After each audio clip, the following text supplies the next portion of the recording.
فصل هفتم، بازار انحصار کامل. تعریف انحصار کامل: بازاری است که یک فروشنده و انبوهی از خریداران وجود داشته و برای تولیدات بنگاه جانشین مناسبی وجود ندارد، مانند شرکت ملی نفت ایران و یا دخانیات. ویژگی‌های بازار انحصار کامل: فقط یک بنگاه برای تولید وجود دارد. جایگزین نزدیکی برای کالای تولید انحصاری وجود ندارد. ورود به صنعت غیر ممکن و یا به سهولت ممکن نیست. کشش قیمتی تقاضای محصول کم است. عوامل ایجاد انحصار: قانون و مقررات به موجب قانون تولید یک کالا به صورت انحصاری در اختیار یک بنگاه قرار می‌گیرد. انحصار ناشی از ثبت اختراع یا اکتشاف، در انحصار داشتن مواد خام. انحصار طبیعی: اگر بنگاهی دارای مدیریت تحقیق و توسعه قوی باشد، باعث می شود تا هزینه‌های اضافی کاهش یافته و با کمک تکنولوژی مناسب قادر است تا در مقیاس انبوه کیفیت محصول را ارتقا دهد. این در حالی است که بنگاه‌های رقیب همان کالا را با هزینه‌های متوسط بالاتری تولید می‌کنند. این عامل سبب می‌شود بنگاه مورد نظر به دلایل فوق از بازده سعودی نسبت به مقیاس در دامنه وسیعی از تولید محصولات برخوردار شود. منحنی هزینه متوسط بلند مدت آن در سطح وسیع از تولید نزولی است که به آن انحصار طبیعی گفته می شود. عوامل ایجاد انحصار: نکته: قدرت انحصاری با کشش قیمتی تقاضا رابطه معکوس دارد. هرچه منحنی تقاضا به حالت عمودی نزدیکتر شود، یا به عبارت بهتر کشش قیمتی تقاضای آن کمتر شود، قدرت انحصاری بیشتر است. شاخص اندازه‌گیری قدرت انحصاری به شاخص لرنر معروف است که به صورت زیر نمایش داده میشه. شاخص لرنر مساوی با کسر در صورت کسر 1 در مخرج کسر کشش قیمتی تقاضا. در نهایت شاخص لرنر مساوی میشه با در صورت قیمت منهای درآمد نهایی و در مخرج قیمت. شرط تعادل در بنگاه انحصار کامل در کوتاه مدت: حد اکثر سود. در شرایط انحصار کامل، چون انحصارگر همانند یک صنعت عمل می کند، پس تابع تقاضای بنگاه همان تابع تقاضای کل صنعت است. لذا منحنی تقاضا نزولی است و میزان فروش قیمت را تحت تاثیر قرار می دهد. زمانی که قیمت به عنوان یک متغیر در تابع درآمد کل که تابع درآمد کل TR مساوی می شد با قیمت محصول ضرب در مقدار عرضه مطرح شود، درآمد نهایی انحصارگر کمتر از قیمت خواهد بود که در اینجا میبینید که قیمت بزرگتر از درآمد نهایی انحصارگره. نمودارهای روبرو در نمودار بالا، نمودار عمودی درآمد کل و نمودار افقی مقدار عرضه را نشون میده و در نمودار پایین هم میبینید درآمد نهایی نزولی و مقدار تقاضا هم نزولیه و بیشترین حالت درآمد کل در نقطه قدر مطلق کشش تقاضای مساوی با 1 قرار داره. پس ما متوجه میشیم که کشش قیمتی تقاضا برای این بنگاه قدر مطلق کشش مساوی با 1 خواهد بود. نکته: تابع تقاضای بنگاه انحصاری نزولی است و تابع درآمد نهایی بنگاه نیز نزولی و پایینتر از منحنی تقاضا قرار دارد. نکته: همیشه شیب تابع درآمد نهایی 2 برابر شیب تابع تقاضای بنگاه انحصاری است. نکته: در بنگاه انحصاری رابطه زیر بین کشش قیمتی تقاضا، درآمد نهایی و قیمت وجود دارد. می‌بینید رابطه زیر MR درآمد نهایی، P قیمت و پرانتز باز 1 منهای کسر در صورت کسر 1 در مخرج کسر قدر مطلق کشش تقاضا پرانتز بسته. کل این پرانتز کشش قیمت تقاضا رو برای ما داره نشون میده و در کل رابطه زیر رو در بنگاه انحصاری خواهید دید. نکته: در بازار انحصار کامل منحنی درآمد کل خطی نیست و حداکثر سود در حالتی به دست می آید که درآمد کل بیشترین فاصله را از هزینه کل داشته باشد. در این سطح تولید شیب منحنی درآمد کل یعنی درآمد نهایی با شیب منحنی هزینه کل یعنی هزینه نهایی برابر بوده و شرط حداکثر سازی سود حداقل کردن هزینه را نشان می‌دهد. پس شرط حداکثر سازی سود در بنگاه انحصاری از برابری درآمد نهایی و هزینه نهایی حاصل می شود. شرط کافی نیز این است که در نقطه تعادل باید شیب منحنی هزینه نهایی از درآمد نهایی بیشتر باشد. پس شرط تعادل حداکثر سود در بنگاه انحصار کامل در کوتاه مدت که در صفحه پیش در موردش صحبت کردیم در این دو نمودار به صورت یک فضای نموداری برای شما نشون داده شده. در نمودار پایین میبینید که نمودار عمودی درآمد کل و هزینه کل رو نشون میده و نمودار افقی مقدار عرضه رو. همینطور ملاحظه میفرمایید در اینجا هزینه های کل و درآمدهای کل خطی نیستند و بیشترین سود رو فضایی نشون میده که بیشترین فاصله بین هزینه های کل و درآمد کل هست. مثل دو خط در دو نقطه هم برای شما نشون داده. هر چقدر این فاصله بین هزینه ها و درآمدها بیشتر بشه میزان سود هم در این قسمت بیشتر خواهد شد. در صفحه قبل در مورد عرضه و تقاضاها و میزان هزینه نهایی و درآمد نهایی صحبت شد. همچون بازار رقابت کامل بنگاه انحصاری نیز در کوتاه مدت ممکن است سود، زیان و یا حتی تعطیل کند. به همین ترتیب 5 وضعیت شرح داده شده برای بازار رقابتی برای بنگاه انحصاری نیز قابل بحث است. در زیر به بررسی 5 حالت مورد نظر میپردازیم. به همین ترتیب 5 وضعیت شرح داده شده برای بازار رقابتی برای بنگاه انحصاری نیز قابل بحث است. در زیر به بررسی 5 حالت مورد نظر میپردازیم. حالت اول: قیمت بزرگتر از هزینه های کل متوسط باشد، یعنی P بزرگتر از ATC یا هزینه های کل متوسط. اگر هر دو طرف نامساوی فوق را یعنی P و ATC رو در Q ضرب کنیم، یعنی P ضرب در Q که میده TR و ATC مساوی میشد با TC در صورت Q در مخرج که ضرب در کل کس ضرب در Q بشه، Q با Q خورده میشه و میشه TC. پس میشه درآمد کل بزرگتر از هزینه کل خواهد شد. پس سود مثبت بوده و بنگاه به تولید ادامه میدهد.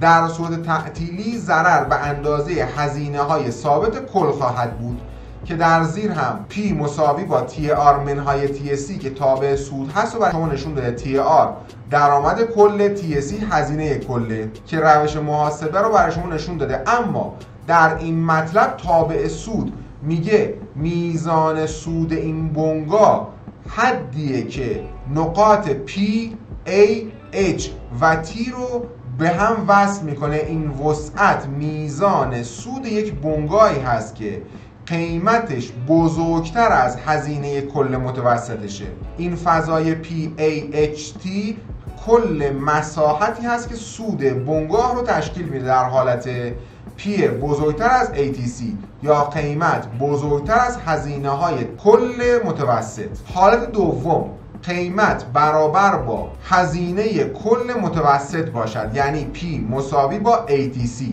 اگر هر دو طرف رو در Q ضرب کنیم خواهیم داشت P ضرب در Q میده TR، ATC مساوی میشه با کسر در صورت که از TC در مخرج کسر Q یا مقدار عرضه. اگر کل کسر رو ضرب در Q بکنیم میشه TR مساوی با TC.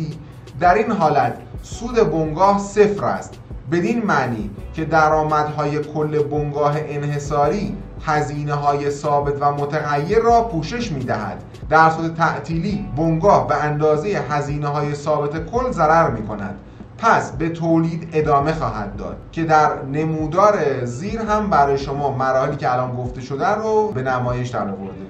حالت سوم، قیمت بزرگتر از هزینه‌های متغیر متوسطه و کوچکتر از هزینه‌های کل متوسطه. پس قیمت از هزینه‌های کل متوسط کمتره، اما قیمت از هزینه‌های متغیر متوسط بیشتره. اگر هر دو طرف نامساوی رو در Q ضرب کنیم خواهیم داشت AVC مساوی میشه با AVC میشد هزینه متغیر متوسط مساوی با کسر در صورت کسر میشد T VSC در مخرج کسر میشد Q. حالا میگه کل کسر ضرب در Q باشه، Q با Q میره میشه T VSC. خب P ضرب در Q هم مساوی با TR میشه، جایگذار کرده. ATC هم مساوی میشد با کسر در صورت کسر TC در مخرج کسر Q. کل کسر رو میگه ضرب در Q، پس Q با Q میره میمونه فقط TC. میشه هزینه های کل بزرگتر از درآمد کل و درآمد کل بزرگتر از هزینه های متغیر کل. در این حالت بنگاه ضرر می کند ولی ضرر آن کمتر از هزینه ثابت کل است. این بدین معنی است که درآمدهای کل بنگاه انحصاری کل هزینه‌های متغیر و بخشی از هزینه‌های ثابت را پوشش داده است. اگر بنگاه تعطیل کند به اندازه هزینه‌های ثابت کل ضرر خواهد کرد. این در حالی است که در وضعیت مورد بررسی ضرر کمتر از هزینه ثابت کل است، پس در کوتاه مدت به تولید ادامه خواهد داد. حالت چهارم، قیمت برابر با هزینه‌های متغیر متوسط باشد، یعنی P مساوی با AVC یا قیمت مساوی با هزینه‌های متغیر متوسط. در این حالت تابع تقاضا با هزینه‌های متغیر متوسط مماس شده و اگر هر دو طرف تساوی بالا را در Q ضرب کنیم خواهیم داشت P مساوی با AVC. اگر در Q ضرب بشه P ضرب در Q مساوی با TR میشه، یا درآمد کل AVC مساوی میشد با T VSC در صورت Q در مخرج. اگر کل کسر ضرب در Q میشد فقط T VC، پس میشد درآمد کل مساوی با هزینه های متغیر کل. در هر صورت تابع سود در اینجا کمتر از صفره. در این حالت بنگاه ضرر می کند و ضرر دقیقاً برابر با هزینه ثابت کل است. لذا در صورت ادامه تولید و یا تعطیل کردن به یک اندازه ضرر وجود دارد و بنگاه در این وضعیت نسبت به تولید بی‌تفاوت است.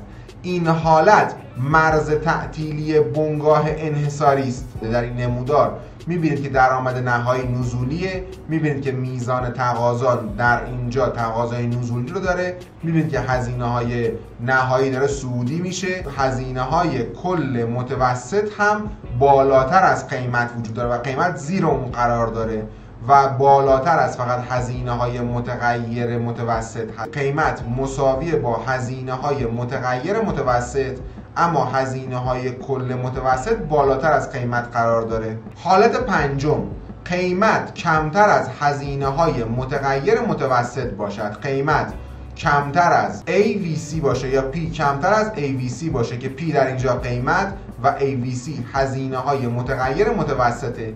در این حالت تابع تقاضا پایینتر از منحنی هزینه های متغیر متوسط قرار گرفته و بدین معنی است که درآمدهای کل بنگاه انحصاری هزینه های متغیر بنگاه را پوشش نمی دهد. اگر هر دو طرف نامساوی فوق را در Q ضرب کنیم خواهیم داشت P کمتر از AVC می دهد P ضرب در Q میده TR، این TR مساوی با P ضرب در QP قیمت، Q میزان عرضه و AVC مساوی میشه با در صورتی که از TVC در مخرج کسر Q. اگر کل کسر رو در Q ضرب کنیم میشه فقط TVC باقی میمونه یا هزینه های متغیر کل باقی میمونه.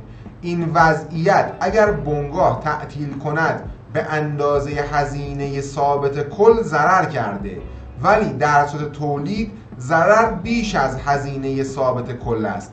پس بنگاه در کوتاه مدت تعطیل خواهد کرد. اینجا من یه هزینه متغیر دارم، یه هزینه ثابت. هزینه ثابت میشه ساختمونم، پرسنلم، ولی هزینه متغیر مواد اولیه هم متغیره، میزان تولیدم متغیره. اینا متغیرامو در نظر میگیره. میگه حالا اگر قیمت بالاتر از هزینه‌های کلت بود، هزینه‌های ثابت و هزینه‌های متغیر رو که با هم جمع می‌کنم مثلا به هزینه کل، هزینه کلم قیمتم بالاتر از هزینه کل بود، من دارای سودم. حالا اگه مساوی با هزینه کلت بود، سودی نمی‌کنی ولی ضرری هم نمی‌کنی. ولی اگه تعطیل بکنی هزینه ثابت به هر حال ثابت هست، فقط متغیر از بین میره. در حالت آخر میگه اینقدر قیمت پایینه که حتی هزینه‌های مواد اولیه رو هم پوشش نمیده، که میشه قیمت کمتر از هزینه متغیر متوسط میشه. پس در این حالت بنگاه تعطیل خواهد کرد. نکته: انحصارگر هیچگاه در دامنه بیکش منحنی تقاضا تولید نمی کند، زیرا در این قسمت درآمد نهایی بنگاه منفی خواهد شد. میبینید که قیمت و مقدار عرضه درآمد نهایی نزولیه، میزان تقاضا هم نزولیه، اما هزینه‌های کل سودیه و اینجا در قیمت زیر هزینه‌های متغیر متوسط و زیر هزینه‌های کل متوسط قرار میگیره که باعث میشه قیمت نتواند هزینه‌های بنگاه رو تأمین کنه و بنگاه به ناچار به تعطیل کشیده خواهد شد. تعادل بلند مدت بنگاه انحصار کامل: انحصارگر در بلند مدت سعی می کند تا از یک طرف با تبلیغات منحنی تقاضای مصرف کنندگان را به طرف راست منتقل کند و همچنین با ضروری جلوه دادن کالا عمودی شدن تابع تقاضا، کشش تقاضا را کاهش دهد، کشش تقاضا به صفر نزدیک بشه و بالاخره تلاش دارد تا با انتخاب مناسب ترین تشکیلات تولیدی سود خود را به حد اکثر برساند. انحصارگر در بیشتر موارد در بلند مدت دارای سود است، چرا که راه ورود به صنعت بسته است، بلکه ممکن است انحصارگر در سر به سر نیز باشد، یعنی جایی که درآمد نهایی مساوی با هزینه نهایی بلند مدت، هزینه نهایی بلند مدت مساوی با هزینه نهایی کوتاه مدت باشه. با تبلیغات منحنی تقاضای مصرف کننده را به سمت حد اکثر میرسونه. تعادل بلند مدت بنگاه انحصار کامل: آنچه مسلم است بنگاه انحصاری در بلند مدت تا مقداری تولید می کند که درآمد نهایی با هزینه نهایی بلند مدت برابر شود، یعنی MR یا درآمد نهایی مساوی با LMC یا هزینه نهایی بلند مدت بشه. می‌بینید که در نمودار هم برای شما توضیح داده که در اینجا درآمد نهایی شیب نزولی داره، تابع تقاضا شیب نزولی داره، هزینه‌های نهایی بلند مدت شیب صعودی داره، هزینه‌های نهایی کوتاه مدت شیب صعودی داره. شیب صعودی هزینه‌های نهایی کوتاه مدت 2 برابر شیب صعودی هزینه‌های نهایی بلند مدته. پس شرط تعادل بلند مدت بنگاه انحصاری به صورت زیر می باشد: MR یا درآمد نهایی مساوی با LMC یا هزینه نهایی بلند مدت LMC مساوی با SMC یا هزینه های نهایی کوتاه مدت. همونطور که از شکل قبل مشخص است، انحصارگر در بلند مدت سود به دست می آورد، چرا که قیمت بزرگتر از هزینه متوسط بلند مدت می باشد. نکته: در تعادل بلند مدت بنگاه انحصاری تشکیلات تولیدی کوچکتر از تشکیلات بهینه است. تشکیلات بهینه آن تشکیلاتی است که در بازار رقابت کامل در بلند مدت و در سطح تعادل وجود داشت، یعنی جایی که قیمت مساوی با حداقل هزینه متوسط بلند مدت بود. تعادل بلند مدت بنگاه انحصار کامل: نکته: در بازار رقابت کامل منحنی عرضه بنگاه رقابتی همان منحنی هزینه نهایی بوده که از حداقل هزینه متغیر متوسط بالاتر می باشد. برای بنگاه‌های غیر رقابتی و از جمله بنگاه انحصار تابع عرضه قابل استخراج نیست، چرا که بنگاه‌ها تابع عرضه معینی ندارند. سیاست تبعیض قیمت. انحصارگر ممکن است برای کسب سود بیشتر محصول خود را در بازارهای مختلف یا در سطوح مختلف مصرف با قیمت‌های متفاوتی توزیع نماید. مثلا برق مصرفی را برای مصارف خانگی با قیمتی متفاوت نسبت به مصارف صنعتی بفروشد. شرط اجرای سیاست تبعیض این است که اولا بنگاه بتواند افراد یا بازارها را از یکدیگر جدا کند، زیرا اگر نتواند بازارها را از یکدیگر جدا کند همه از جای خرید می کنند که قیمت پایین تر است. ثانیاً کشش قیمتی تقاضای افرادی که بین آنها تبعیض قیمت اجرا می کند باید با یکدیگر متفاوت باشد. در این حالت بنگاه به افرادی که کشش تقاضای کمی دارند قیمت بالاتر و به گروهی که کشش تقاضای زیادی دارند قیمت پایینتر می فروشد. نکته: بنگاه رقابت کامل به دلیل اینکه نمی تواند افراد را از یکدیگر جدا کند قادر به اجرای سیاست تبعیض قیمت نیست. نکته: دامپینگ اصطلاحی در تجارت خارجی است و بدین معنی است که بنگاه کالای خود را در داخل کشور به یک قیمت و در کشور خارج به قیمت ارزانتر به فروش میرساند. دلیل آن همان سیاست تبعیض قیمت است و هدف از اجرای آن به حد اکثر رساندن سود بنگاه می باشد. مقایسه تعادل بلند مدت و کوتاه مدت بازار رقابت کامل و انحصار کامل فروش. برای هر بنگاه رقابت کامل منحنی تقاضا کاملا افقی بسیار باکشش و برای هر بنگاه انحصار کامل منحنی تقاضا دارای شیب نزولی است. در بلند مدت و در شرایط تعادل در بازار رقابت کامل قیمت در حداقل هزینه‌های متوسط بلند مدت قرار دارد، ولی در بازار انحصار کامل قیمت از حداقل هزینه‌های متوسط بلند مدت بیشتر است. پس قیمت محصول در بازار رقابت کامل کمتر از انحصار کامل فروش است. در بازار رقابت کامل و در بلند مدت سود اقتصادی صفر است، ولی در بازار انحصار کامل سود اقتصادی ممکن است صفر و یا مثبت باشد. در بازار رقابت کامل بهترین و مطلوب ترین شرایط تشکیلات تولیدی وجود دارد.